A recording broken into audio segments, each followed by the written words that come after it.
Say they love me as I am, take me as I am, accept me for who I am.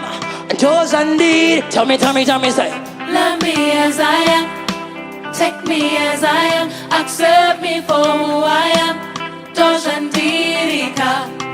Love me as I am, take me as I am, accept me for who I am.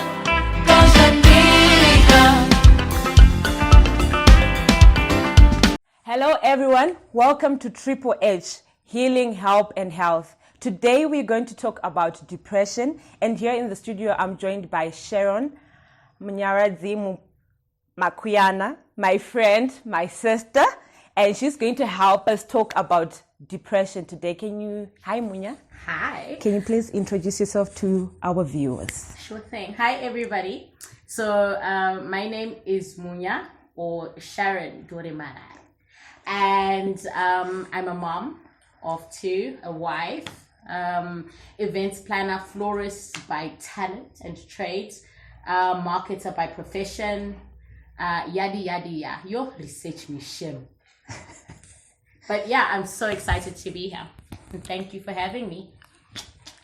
So let's just dive into it. Yeah. Depression. I know we have, both of us, we have gone through depression. Yeah. Can you just help us unpack what is depression, or even just from what you have felt and said this is depression? Yeah. So for me, I mean, my upbringing was not bad. Like, guys, I had like the best parents in the world. But when you grow up, there are certain things like you can't plan for, and it just happens. And for me, it was moments where you just feel sad. Mm-hmm. 1 minute, I'm happy. The next minute, I'm self-doubting, like doubting myself all the time. I feel like the world is against me. I feel like everything I'm doing, nothing is happening. And when I knew that, okay, now this is a problem. We all go through, like, you know how you always research if you get a pimple. I started researching after I realized, okay, I can't sleep. Mm-hmm. I couldn't sleep. And then I even got to places where I can't breathe. Like I'm having like anxiety attacks. And at first, like, you think, oh gosh, I'm dying, mm-hmm. right? And then you get to a place where you're like, okay, what's really going on? So it's a real mental fight. Like, you're struggling, mm-hmm. and you're fighting with yourself and with reality at exactly the same time. Okay. Yeah. From phobias, because I heard you saying that you had phobias. Can we say that phobias are part of depression? They enact depression, or it's just a standalone thing? Because for me personally, mm-hmm. my phobia is claustrophobic, and you know. Okay. Oh, yeah. So if I'm closed in an area that no windows, nothing, mm-hmm. I get paranoid and I get panic attacks. Yeah. And this happened way back. So would we say that, is it because of someone being depressed, or there are certain phobias that we can say this is from depression?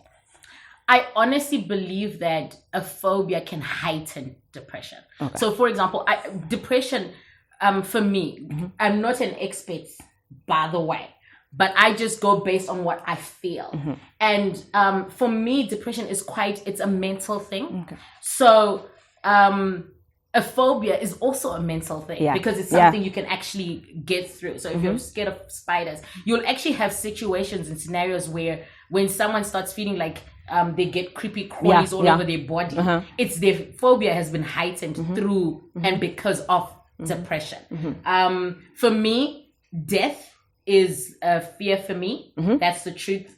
I don't know who else it is for, but for me, death has always been a fear. I like life, Shem, mm-hmm. and I know how to live it. Mm-hmm. You know what I mean? Mm-hmm. So for me, death has been a phobia. And I think that's why for me, it was heightened. That's what was heightened for me. Because I couldn't breathe. Like my husband would say, no, but my guy, like, you're fine. And I'm like, no, you don't understand what I'm saying. I can't breathe. You know, I can't breathe. And it was literally because my mind mm-hmm. was also not ready. And it was just going through too much all at the exact same time. Okay. Yeah. Okay. From the depression that you faced, because maybe you can help us understand, or maybe you can help us from your experience. Yeah. How did you cope? Because yes, your husband was there, maybe, I don't know, but how did you manage to just say, okay, I'm going to do A, B, C, D, and you were okay, or you were going at a step and stage of being okay? I honestly don't think you get over depression. Okay. I think you go through it. And there's still moments right now and in life where you get to places where I feel frustrated, or I feel, okay, I'm going back into a bad place, but I've come up with mechanisms. My depression was, I believe that my depression was spearheaded when I had my child. Okay. So when I had my son, I experienced postpartum depression. Africans, you're a woman, like, listen, you don't go, like, depression, they say is like, I'm racist-ish. Like, depression, they say, is like a white disease, you know, like rich people diseases. It's part of it. But the truth is, it happens more often than not. And for me, after I had the baby, I felt inadequate as a mom. I felt like my life, okay, all of a sudden, like, I was a go-getter, sports, you name it, I was in it. And now I felt like I couldn't do it. I just felt like a failure, no matter, like, where I looked. I just felt like a failure. And that's what triggered everything. For me, it was, guys, it was a downward spiral where I was so much fun to be around. Not so much anymore. My husband, I'm sure he probably thought, I should have, dated this one for longer. Because clearly she got issues. But, I mean, we worked through it. I prayed about it. Christianity was a really strong medication for me. So I had to start praying about it. I had to actually tell myself, like, I had like my own Oprah moments, where you tell yourself, hey, you're amazing, you're all these things. Those acclamations and affirmations actually started helping me to say, you know what, okay, you're gonna be fine. I think that's what really actually helped me. Okay, guys, we're going for a short break. Then when we come back, we're going to talk about depression and culture, our own African culture. So make sure you like, comment, and subscribe. Just make sure we know what you're feeling about this topic. And yeah, thank you. I said you love me as I am. Take me as I am. Accept me for who I am. And those I need. Tell me, say. Love me as I am. Take me as I am, accept me for who I am. Doshandirika. Love me as I am. Take me as I am, accept me for who I am. Doshandirika. Welcome back, guys. Don't forget to comment, like, and just let us know what you're feeling, and let us know what you want to talk about depression from what we are discussing. So back to what we're talking about. Before we went for the break, you were talking about culture. Yeah. You remember, if I have to just trace back, when I got my depression, that time when happened, so it was not easy for me to go to my parents, but it was easy to go to you. Yeah. Can you just, with culture now, can you just tell us then the stigma that is there around us blacks when it comes to depression? Yeah, I think there is a misconception that because you're black, you're not human. And all you are is strong. African is not spelled strong. That's not how it's spelled. So we still also go through what everyone else is going through. And I think it's even worse because we have never been the sort of community, or have never had the sort of culture where you just talk about it. Like, or it's even very go for difficult. a therapy. Yeah, like, your therapy. My dear. My guy. Now you're mad. You know what I mean? Like, if you go for therapy is for crazy people. But it's not. And I remember when I went through it, it was very difficult for me. Till now, I think I only told my dad. I think it was probably early this year, because we had another instance where a friend of mine was also going through depression. And I was like, listen, I totally understand. And I remember my dad thinking, okay, she's just crazy, and I'm like, no, these things actually happen. Like, there are times where life is just happening too fast. And the funny thing is, a lot of how we've been brought up has not actually gotten us ready for adulthood. Yeah. So you could tell me, Kuti, okay, you need to go to school and with a degree. Uende kubasa. But what you don't tell me is that at work you could be sexually harassed. What you don't tell me is that at work you could go through such workload that it becomes overwhelming. So things like that make it very difficult for you to even open up to our elders about what we're going through. I'm sure my parents or your parents, I'm sure our moms went through depression. I'm sure our fathers put them through a lot.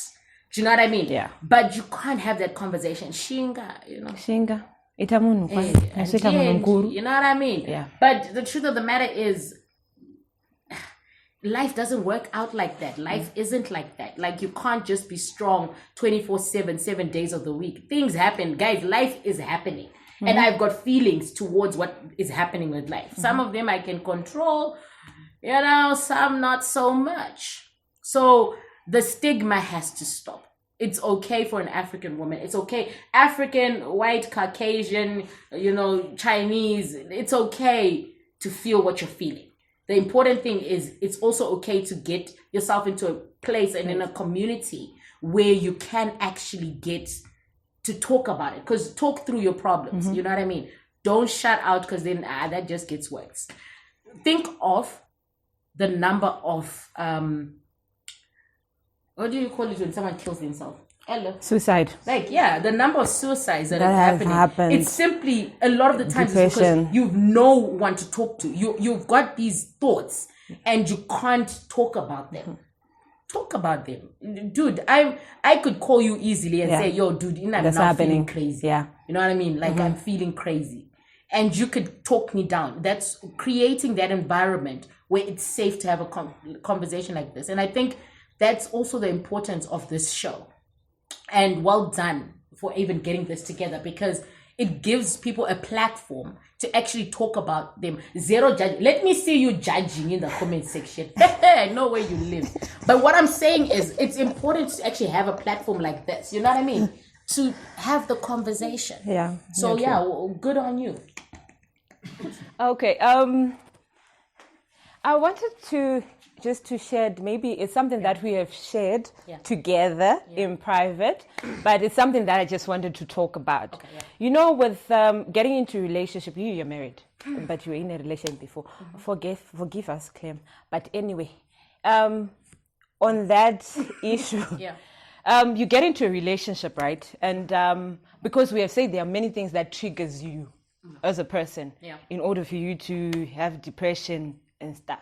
So now when it comes to relationship, you are in a relationship, something happens, then you get depressed.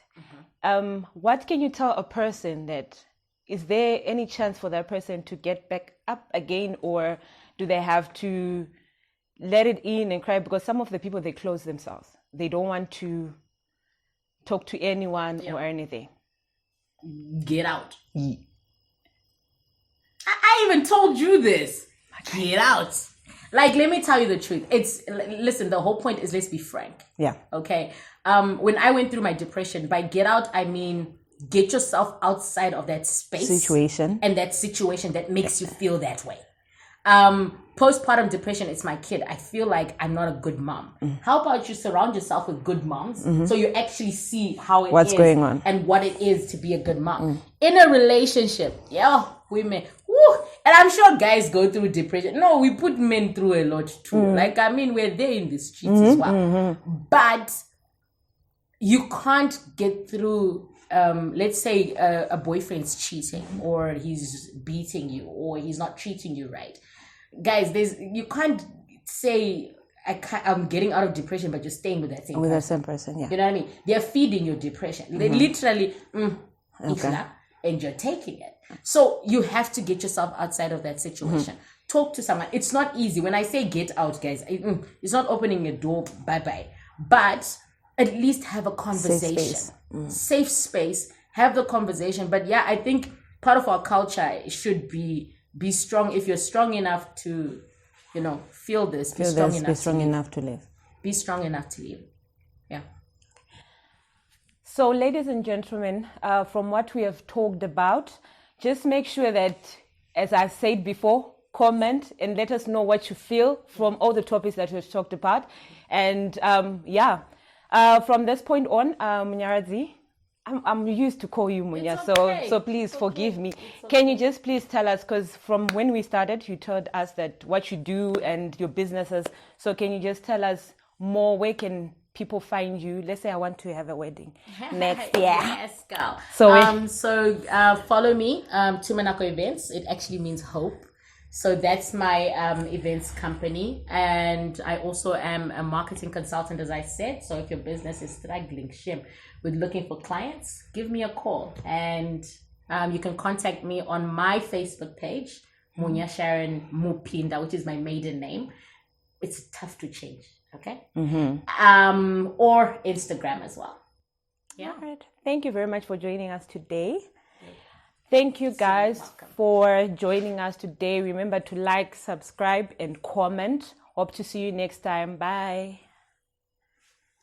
I said, love me as I am. Take me as I am. Accept me for who I am. And those I need. Tell me, say. Love me as I am. Take me as I am. Accept me for who I am. Doshandirika. Love me as I am. Take me as I am. Accept me for